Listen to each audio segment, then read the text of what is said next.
दर्शकवृन्द नमस्कार। गोर्खा भूकम्प पछिको निजी आवास पुनर्निर्माणको काम लगभग सकिएको छ।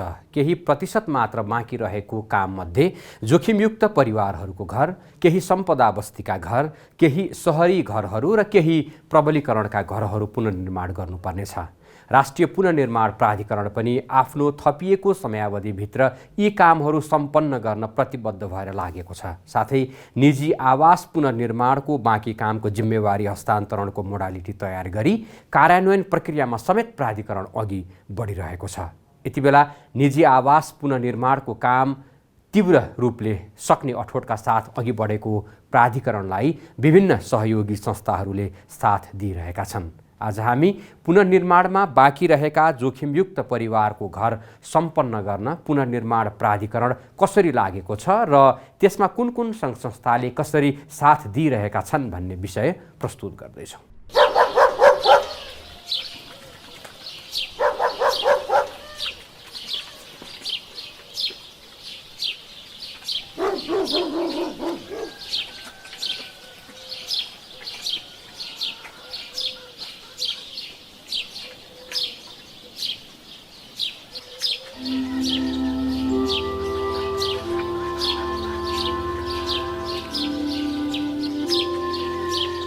परिमा ताड्दैन उता छुट्टिया है के अरे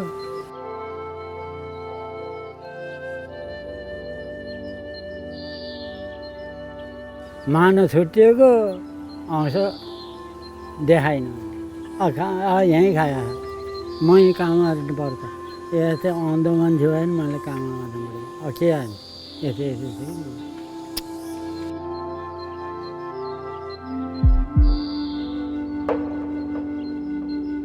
12-13 वर्षमा फुल पर्छ। आमाबाबुले अस्ति गरिदिनु आएन 17-18 वर्षमा थाहा पाए फुल परेको ल छोराको चाहिँ फुल परेछ अन्त दबाईहरू त लाएन छिपिसक्यो है। अन्त फेरि पछि अहिले एउटा आउँछ त्यो खाल्डो परेर छैन नानी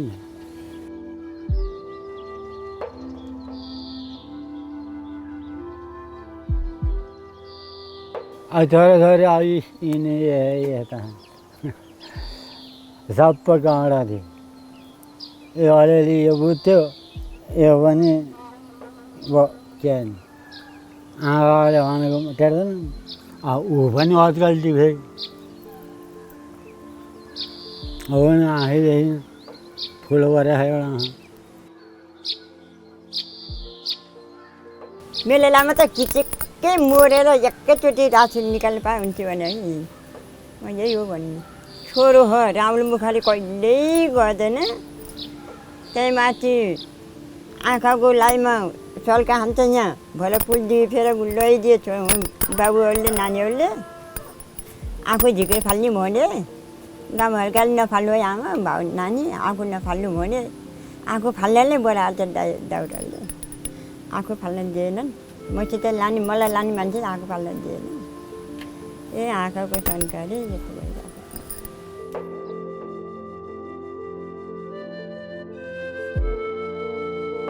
72 सालको भूकम्पले के गर्यो त्यो घरलाई? भत्काएको थियो। भत्काएर त त्यो फोटो खिचेर नि लाउनु चिरिया थियो नि त। अब चढ्ती गयो नि त्यो सबै धराबाह मैले भनेको अब यो त माथि धराबाह पिना माथिको धराबाह तल बनाएर रहेछ नि त घर त। यो अहिले फाउनमा फाउनमा 10 गते फाउनमा गाडी मेटाएको बनाउँदै रोकिएछ फेरि रोकियो त नि किन? अब पहिलो गीत नि ल्यायो दोस्रो गीत नि ल्यायो चौथो गीत ल्याउनु पर्ने ठाउँमा अब उसले नछाइदिएपछि त अब यहाँ टोइलेट नि बनाएको छैन। अब त्यो प्लास्टर नि भएको छैन केही आधा कामै भएको छैन। उसले मैले पैसा दिएँ भुकुमा आएको दिएको डङ्गलिया ल्याएर दिएर गरेँ आएन छाइदिन्छु भने मलाई कुरो थालिदियो थाहा र त्यो घरमा बस्नु पऱ्यो त्यो धुरी मात्रै चाहिँ छाइदिनु पायो भने त त्यहाँ सुत्न बस्नु त हुन्थ्यो। है त्यो पनि थाहा हुनु पाइँदैन। अरू काम त होला, उता घरको समस्या भयो, उता खानाको समस्या छ, सबै थोकै समस्या। यति घर मात्रै छाइदिनु पाए हुन्थ्यो भनेको त्यति घर मात्रै छाइदिनु पायो घरमा हुँदै जान्थ्यो।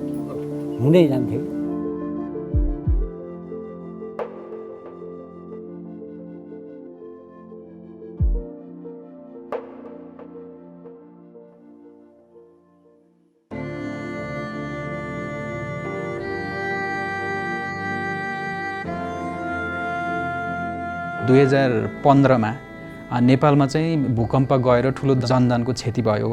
त्यस पश्चात चाहिँ राष्ट्रिय पुनर्निर्माण प्राधिकरणको स्थापना भएर हाम्रो जुन सरकारले अथवा सङ्घ संस्थाहरूले अनुदान प्लस प्राविधिक सहायता दिएर जुन घरधनीहरूलाई घर बनाउनको लागि चाहिँ सहयोग गर्ने अभियान चल्यो।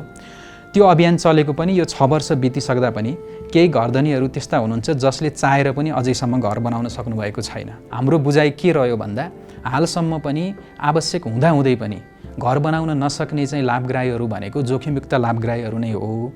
त्यही कारणले चाहिँ उहाँहरूको आवश्यकता के हो पहिचान गरेर उहाँहरूलाई यो आवास पुनर्निर्माणमा चाहिँ सहयोग गर्ने गरी राष्ट्रिय पुनर्निर्माणका तिनै क्राइटेरियाहरू प्लस हामीले आर्थिक विपन्नतालाई पनि समेट्दै उहाँहरूलाई चाहिँ यो आवास पुनर्निर्माणमा चाहिँ सहयोग गर्ने भन्ने उद्देश्यका साथ चाहिँ यो रिकभर परियोजना डिजाइन गरिएको हो।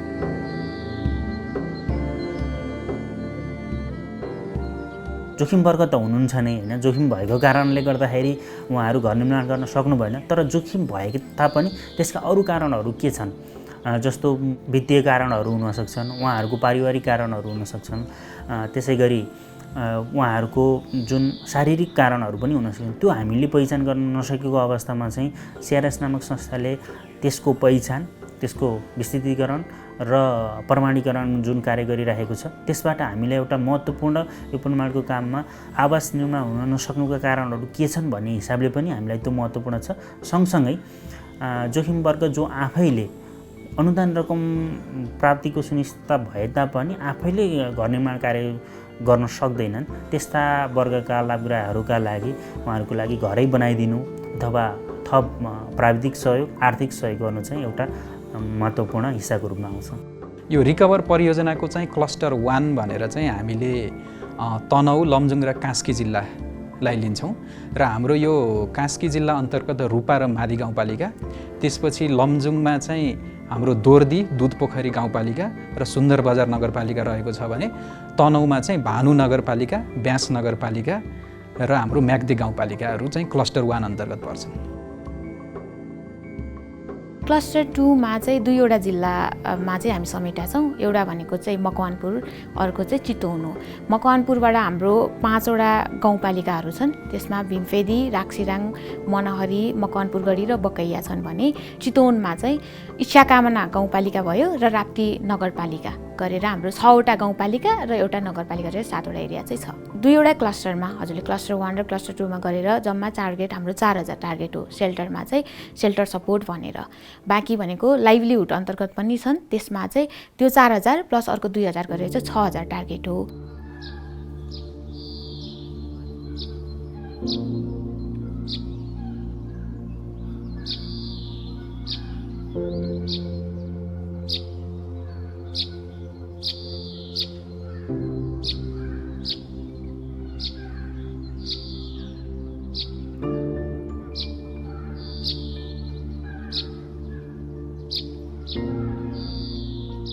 हजुरले त छोरै बनाउने, राम्रो बनाउने भन्दिनु होला, आफू सकेको हजुर कहिले हो एकदम हजुर हजुर हजुर आफू सकेको बनाउने हजुर।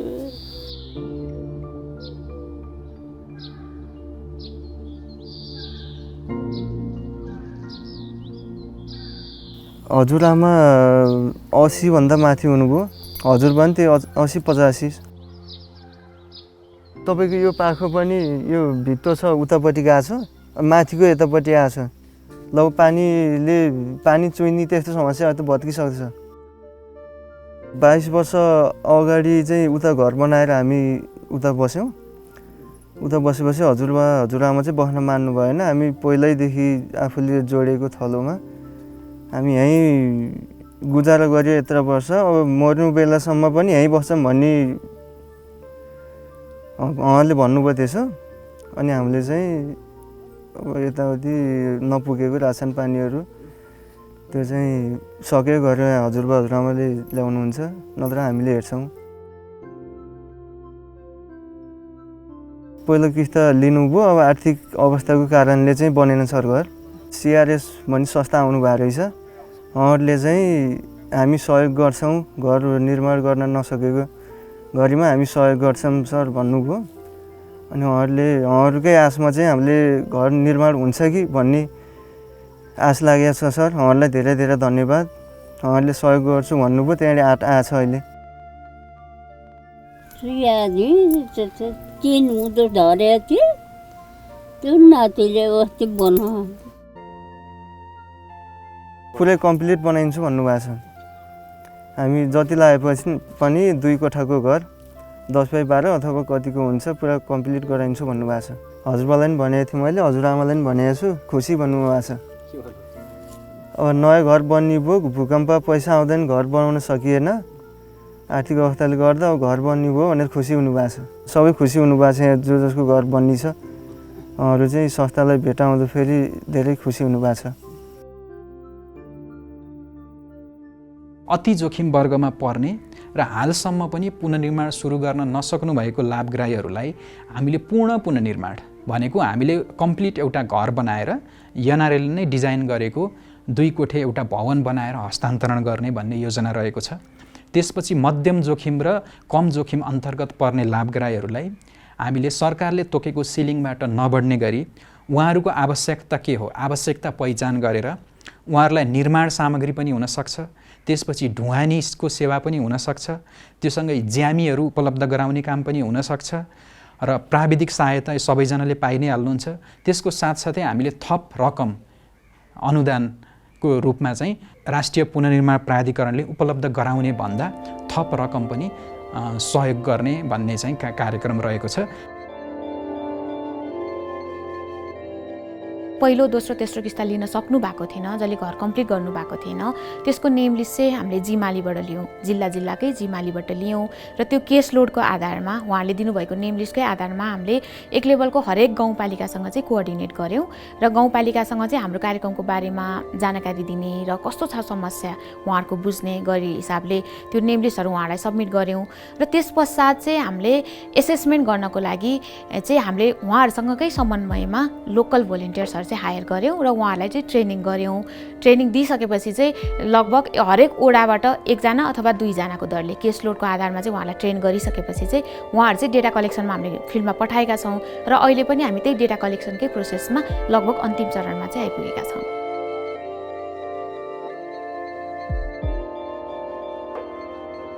यो हाम्रो यो क्लस्टर 1 मा चाहिँ लमजुङ, कास्की, तनहुँमा चाहिँ डेटा कलेक्सन सकिसकेको छ र त्यसमा पनि हामीले चाहिँ हाम्रो पार्टिसिपेन्ट चाहिँ फाइनलाइज गरेर हामीले वडा लेभलमा र अब पालिका लेभलमा चाहिँ हामीले चाहिँ कन्सेन्ट फर्म पनि अब बुझाइसकेका छौँ र त्यहाँबाट पनि एप्रुभल आइसक्यो। अब हाम्रो चाहिँ सेकेन्ड एप्रुभल भनेको हामीले अब जिमालीमा बुझाउँदैछौँ। 25-30 दिनमा चाहिँ हाम्रो चाहिँ यो प्रक्रिया चाहिँ पुरा हुन्छ, त्यसपछि हामी काम गर्न सुरु गर्छौँ।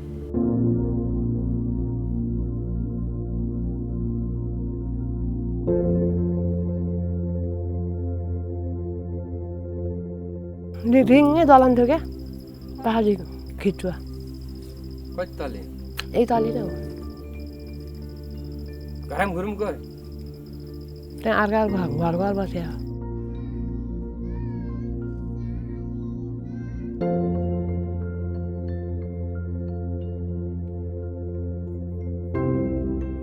बनाउन त सुरु गर्नु भएको रहेछ नि त। पोहोरदेखि हो, कति आपत पाइयो अहिलेसम्म ठाउँ पाइयो छैन, पैसा नगर ऋण होइन कहाँ ल्याएर दिने भन्छन्, छोरीको पेसा छैन, बाउको पनि छैन। आँटेर त बनाइएछ बनाउँदा म अलिअलि ऋण खोज्दै बनाउँदै आएर त्यही 1.5 लाखले बनाएँ होइन। अनि ऋण छ, छोराले खोजेको कान्छाले। अनि अस्ति कान्छो छोरो गएर गाविस हेरेर आयो, नामलाई चाहिँ हाम्रो बुवाको भनौँ, अनि हामी त्यत्तिकै बस्यौँ। कहिले बनाइन्छ? खै 1-2 महिनापछि बनाइन्छु भन्नु नसक्यो। चाँडो सकाउनु पर्छ, 1 वर्षभित्रै सकाउनु पर्छ, 2 वर्षभित्रै सकाउनु पर्छ भनेको थिएन नि। हामी त नसकेर बसिरहेको। जे सिक्योस् भनेर जय चाहिन्छ उहिले बनाउने भन्दै भनेर ठेक्का दिएको पैसा दिन सकिएन किन खाइदिन्थ्यो आएर खाइदिएन अब झ्यालडो गरेर राख्न पाएँ टोइलेट बनाउनु पाएँ अब हाम्रो लागि ठिकै गर्नु हो अब बनाउनु सकिएन बनाउनु सक्यो भने अनि सरकारले आएर सहयोग गर्नु त्योभन्दा ठुलो धन्यवाद छ बाख्रा किनेर पाल्न पाए हुन्थ्यो अलिक ठुल्ठुलो पार्टी घर गोठ बनाएर पाल्न पाए हुन्थ्यो गरेर खान पाए हुन्थ्यो त्यस्तै लाग्छ त्यो घरधुरी भनेको चाहिँ विभिन्न खालको डिफिकल्टिजहरूबाट चाहिँ झेल्दै आइरहनु भएको हो नि त त्यही भएर अहिलेसम्म घर कम्प्लिट नभएको नि त्यही भएर हो त्यस्तो अवस्थामा हामीलाई समुदायबाट पनि सहयोग चाहिन्छ कम्युनिटी कन्ट्रिब्युसनको रूपमा विभिन्न खालको सहयोग हुनसक्छ त्यसमा आर्थिक सहयोग पनि हुनसक्छ अथवा सामानहरूको सहयोग हुनसक्ला र वडा गाउँपालिकाबाट पनि विभिन्न खालको कोअर्डिनेसनको समयमा सँगसँगै उहाँहरूसँग त्यस्तो खालको लोकल रिसोर्सेसहरू केही छ भने त्यो पनि सहयोग लिएर मात्रै कम्प्लिट गर्न सक्छौँ किनभने हामी सबैजनालाई पुरै घर कम्प्लिट गर्ने होइन उहाँहरूको आवश्यकता अनुसार फरक फरक लेभलको त्यो लेभल अफ सपोर्ट पनि फरक फरक हुने भएर तिनै पक्षबाट चाहिँ हामीलाई सहयोग चाहिँ आवश्यकता हुन्छ जुन हामीले सर्वेक्षण गरेर पहिचान गर्छौँ त्यस्ता घरधुरीहरू चाहिँ हामीले वडासम्म जाने बेलामा चाहिँ त्यहाँ केही उहाँहरूले थप्नु भएको केही त्यस्तो मिसिङ चाहिँ हुन सक्छन् होइन र उहाँहरूलाई चाहिँ त्यहाँको समुदायको स्थिति थाहा भएको र उहाँहरूले चाहिँ त्यसलाई ओनरसिप लिएर नै गर्ने भएको कारणले गर्दाखेरि हाम्रो सबै लेभलमा गएर चाहिँ त्यो अनुमोदन हुने भएको कारणले गर्दाखेरि चाहिँ त्यस्ता वास्तविक जसलाई चाहिँ यो आवश्यकता छ होइन जो चाहिँ जोखिममा रहनु भएको छ त्यस्ता जोखिममा रहनुभएका घरधुरीहरू चाहिँ संलग्न हुनुहुन्छ नै भन्ने छ देखिहाल्नु होला तपाईँहरूले नि हामीले नि हेऱ्यौँ अब जम्मै 1 वर्षदेखि बनाएको घर त्यति बसिरहन अब हामीले पनि मापदण्ड अनुसार अब नचाहा घरलाई चाहिँ पठाउन अप्ठ्यारो भयो अब नत्र ल्याएर त्यो पैसा ल्याएर बनाउनु मिल्थ्यो प्राविधिकहरू पनि त्यो पठाउन नमिल्ने भएको हुनाले साह्रै अप्ठ्यारो थियो र यो सिआरएस भन्ने संस्था जुन आएर यसरी हाम्रो घर आँगनमा आएर यसरी काम गर्न लाग्यो यसले बरु ठुलो राहत मिलेको छ भन्ने सबै ती लाभदायी जनताले र हामीले पनि महसुस गरेका छौँ हाम्रो काम भनेको एउटा चाहिँ मिस्त्री सहयोग गर्ने भन्ने पनि छ हाम्रो एउटा कार्यक्रमको एउटा पाटो भनेको र त्यो सँगसँगै उहाँहरूलाई चाहिँ door to door assistant socio technical सपोर्टको लागि त्यसको लागि चाहिँ हाम्रो अहिलेको लागि प्लान भनेको चाहिँ मोबाइल मेसन्सहरू चाहिँ आइडेन्टिफाई गर्ने र उहाँहरूलाई नै त्यसमा चाहिँ लगाउने हुन्छ नि काममा चाहिँ त्यसरी चाहिँ खटाउने भन्ने हाम्रो अहिलेको प्लान छ र उहाँहरूलाई चाहिँ आवश्यक पर्ने पहिला पनि तालिम लिइसक्नु भएको छ भने पनि उहाँहरूलाई चाहिँ रिफ्रेसर ट्रेनिङ हाम्रो इन्जिनियर साथीहरू हुनुहुन्छ होइन उहाँहरूले चाहिँ रिफ्रेसर ट्रेनिङ दिएपछि मात्रै उहाँहरूलाई चाहिँ फिल्डमा चाहिँ हामी खटाउँछौँ हामीले निश्चित समयमा चाहिँ यो निर्माण सम्पन्न गर्छौँ भन्नेमा चाहिँ प्रतिबद्ध छौँ किन भन्दा हामीले प्रत्येक वर्षको चाहिँ कति घर चाहिँ सम्पन्न गर्ने भनेर एउटा चाहिँ खाका लक्ष्य लिइसकेका छौँ हाम्रो पहिलो वर्षमा अलिकति यो लकडाउनको र त्यसपछि मनसुनको असरले गर्दाखेरि हामी थोरै ढिलो भए तापनि हामीले चाहिँ बाँकी रहेको समयमा चाहिँ यो पहिलो वर्षको लक्ष्य पनि पुरा गर्छौँ र आगामी वर्षहरूका लक्ष्य पुरा गर्न पनि अहिले हामीले लाभग्राही पहिचान गरिसकेपछि त्यति समस्या हुन्छ जस्तो लाग्दैन त्यही कारणले हामी यो तोकिएको समयमा चाहिँ यो निर्माण चाहिँ सम्पन्न गर्ने चाहिँ लक्ष्य लिएका छौँ उहाँहरूको जीविकोपार्जनमा सुधार हुने खालको आर्थिक उन्नति हुने खालको जस्तै उहाँहरूको विभिन्न खालको बिउ बिजन लगाउनु होला होइन तरकारीहरूको खेती गर्नु होला पशुपक्षीहरूको पाल्नु होला त्यसमा चाहिँ कसरी चाहिँ उहाँहरूको प्रोडक्सनलाई चाहिँ इन्क्रिज गर्न सक्छ त्यस्तो खालको र उहाँहरूको आर्थिक अवस्थामा सुधार हुने खालको कार्यक्रम गर्छौँ लाइभलीहुड अन्तर्गत चाहिँ र अर्को त्यो सँगसँगै उहाँहरूलाई नै सपोर्ट हुने गरी चाहिँ हाम्रो खानेपानी तथा सिँचाइ कुलोहरूको पुनर्निर्माण गर्ने काम पनि छ र त्यो सँगसँगै अर्को भनेको चाहिँ जस्तो हाम्रो अहिले डिजास्टर म्यापिङको खालको एसेसमेन्ट र डिजास्टर म्यापिङ गर्ने र लोकल लेभलमा लोकल डिजास्टर म्यानेजमेन्ट कमिटी हुन्छ हरेक गाउँपालिकामा उहाँहरूको कोअर्डिनेसनमा चाहिँ त्यो म्यापिङ गरेर उहाँहरूलाई नै त्यो फर्दर डिजास्टर म्यानेजमेन्ट प्लानमा पनि केही हदसम्म सहयोग हुन्छ कि भनेर त्यो खालको कार्यक्रम पनि छ र सँगसँगै डिजास्टर म्यानेजको एसेसमेन्ट गरिसकेपछि हामीले समुदायमा नै उहाँहरूलाई अवेरनेस जेनेरेटिङ खालको कार्यक्रम पनि गर्छौँ खुसीको कुरा के छ भन्दाखेरि निर्देशक समितिको बैठक राष्ट्रिय पुनर्निर्माण प्राधिकरण निर्देशक समितिको बैठक सत्ता पक्षबाट चाहिँ हुने छ भने प्रधानमन्त्रीज्यूबाट त्यसको नेतृत्व हुन्छ अध्यक्षता गराउनु हुन्छ विपक्षी दलको नेता चाहिँ त्यसको उपाध्यक्ष हुन्छ वा नेताले तोकेको व्यक्ति त्यसको उपाध्यक्ष हुन्छ हिजो अर्को सरकार हुँदाखेरि हिजो प्रतिपक्षमा बस्ने चाहिँ उपाध्यक्ष हुनुहुन्थ्यो प्राधिकरणको संरचनाको उपाध्यक्ष हुनुहुन्थ्यो मेरो उपाध्यक्ष हुनुहुन्थ्यो आज चाहिँ उपाध्यक्ष चाहिँ अब चाहिँ अध्यक्ष हुनुहुन्छ, हिजोको चाहिँ अध्यक्ष चाहिँ अब उपाध्यक्ष हुन्छ। त्यसले गर्दा यो राजनीतिक चाहिँ तपाईँको जुन खालको एउटा चाहिँ पोलिटिकल सिस्टमलाई रिप्रेजेन्ट गर्ने खालको एउटा विशिष्ट संरचना जुन बनायो नि राष्ट्रिय पुनर्निर्माण प्राधिकरणले सुरुदेखि, र त्यो अनुसारको जुन काम गर्ने अभ्यास ल्यायो, त्यसले राम्रो के गर्यो भन्दाखेरि चाहिँ पुनर्निर्माणको काममा चाहिँ उहाँहरू जानकार हुनुहुन्थ्यो, थाहा थियो उहाँहरूलाई। त्यसले गर्दा त्यति ठुलो चाहिँ समय पनि त्यति धेरै चाहिँ भएन, केही समय त लियो, त्यो चाहिँ के अलिकति अलमलको अवस्था स्वाभाविक ढङ्गले भयो नै हाम्रो जनशक्तिहरू तत्काल परिचालन गर्ने के गर्ने कुरामा। तर निर्देशक समितिको बैठकले चाहिँ अहिलेको सरकारले समेत चाहिँ एकदमै चाहिँ औपचारिक ढङ्गले निर्णय गरिकन नेपालको पुनर्निर्माण अत्यन्त उपलब्धिपूर्ण भयो, सन्तोषजनक भयो राष्ट्रिय पुनर्निर्माण प्राधिकरणले गरेको काम। र चाहिँ यसले चाहिँ एउटा आधार तयार गरेको छ नेपाललाई विपद जोखिमबाट सुरक्षित नेपाल निर्माण गर्नका लागि, यो मुलुकलाई गर्नका लागि एउटा आधार तयार गरेको छ, एउटा जग निर्माण गरेको छ भनेर निर्णय गरेको छ, प्रशंसा गरेको छ। हामी अब जति पनि पुनर्निर्माणको कामहरू छ त्यसलाई अन्तिम चरणको त्यसकोलाई टुङ्गो लगाउने, फर्स्यौट गर्ने र चाहिँ हामी चाहिँ कामको अब क्लोज गर्नेतिर चाहिँ हामी अगाडि बढिराखेका छौँ। तर कहीँ पनि संसारभरिको पुनर्निर्माण भनौँ जुनसुकै काममा के अलिअलि बाँकी रहन्छन्, थोरै बाँकी रहेका काम गर्नलाई यो राष्ट्रिय पुनर्निर्माण प्राधिकरणको यो ठुलो संरचना चाहिँ अब आवश्यक पर्दैन। यसलाई पुस 9 गतेसम्मको लागि यसले सामान्य समन्वय गरिदिने, सहजीकरण गरिदिने र अनि चाहिँ त्यसको अनुगमन गर्ने कामहरू कसरी भएको छ भनेर हेर्ने र चाहिँ अरू कामहरू सम्बन्धित चाहिँ मन्त्रालयहरू जसले चाहिँ त्यो कामहरू हेर्नुपर्ने हो, त्यो मन्त्रालयहरूमा त्यसले प्राधिकरणमा काम गरेको जनशक्तिसहित र संस्थागत संरचनासहित हस्तान्तरण गर्ने हामीले निर्णय गरेका छौँ। र यही भाद्र महिनाभित्रमा हामीले जस्तो निजी आवास, सरकारी भवन, स्वास्थ्य संस्था जस्ता चाहिँ कामहरू चाहिँ हाम्रो चाहिँ तत्त मन्त्रालयमा, शहरी विकास, शिक्षाको शिक्षामा, पुरातात्विक सम्पदा पुरातत्व विभागमा यस्तो ढङ्गले चाहिँ हामीले हस्तान्तरण गरेर गइरहेका छौँ। निजी आवासको काम चाहिँ बाँकी रहेको काम कसरी को मार्फत अगाडि बढ्छ? यो चाहिँ शहरी विकास मन्त्रालय अन्तर्गत अगाडि बढ्छ। त्यसको अन्तर्गत रहेको शहरी विकास तथा वन विभाग जुन छ त्यो विभागले प्रत्येक जिल्लामा चाहिँ आफ्ना कार्यालयहरू खोल्नेछ। चाहिँ त्यसको कार्यालयहरू मार्फत चाहिँ हाम्रो चाहिँ र इन्जिनियरहरू पनि त्यसरी परिचालित गरिनेछन्। त्यो ढङ्गले चाहिँ हाम्रो निजी आवासको कामहरू जान्छन्। अझै पनि जोखिमयुक्त परिवारहरू विभिन्न ठाउँमा जाँदाखेरि उहाँहरूको पुनर्निर्माणको प्रक्रियामा उहाँहरू अहिले बल्ल मात्रै प्रवेश गर्दै गरेको पनि हामीले पाएका छौँ। र यही बिचमा एउटा CRS भन्ने संस्थाले रिकभर भन्ने प्रोजेक्ट पनि भर्खर सुरु गर्दैछ।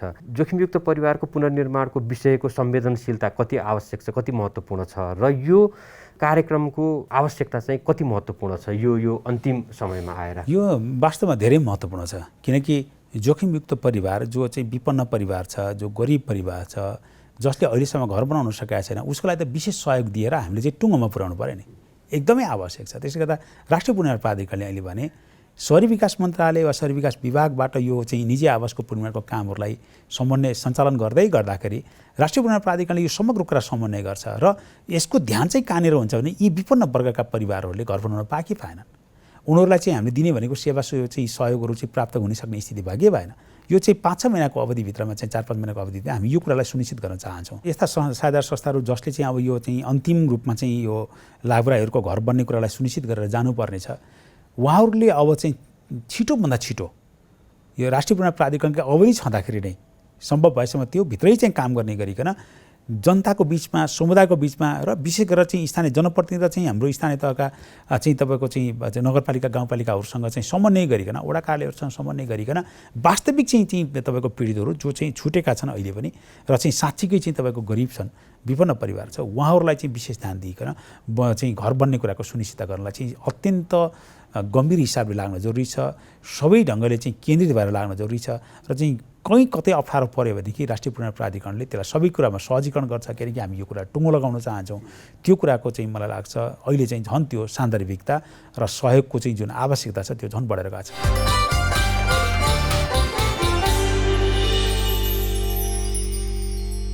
कोभिड-19 खोप लगाउन जाँदा ध्यान दिनुपर्ने कुराहरू।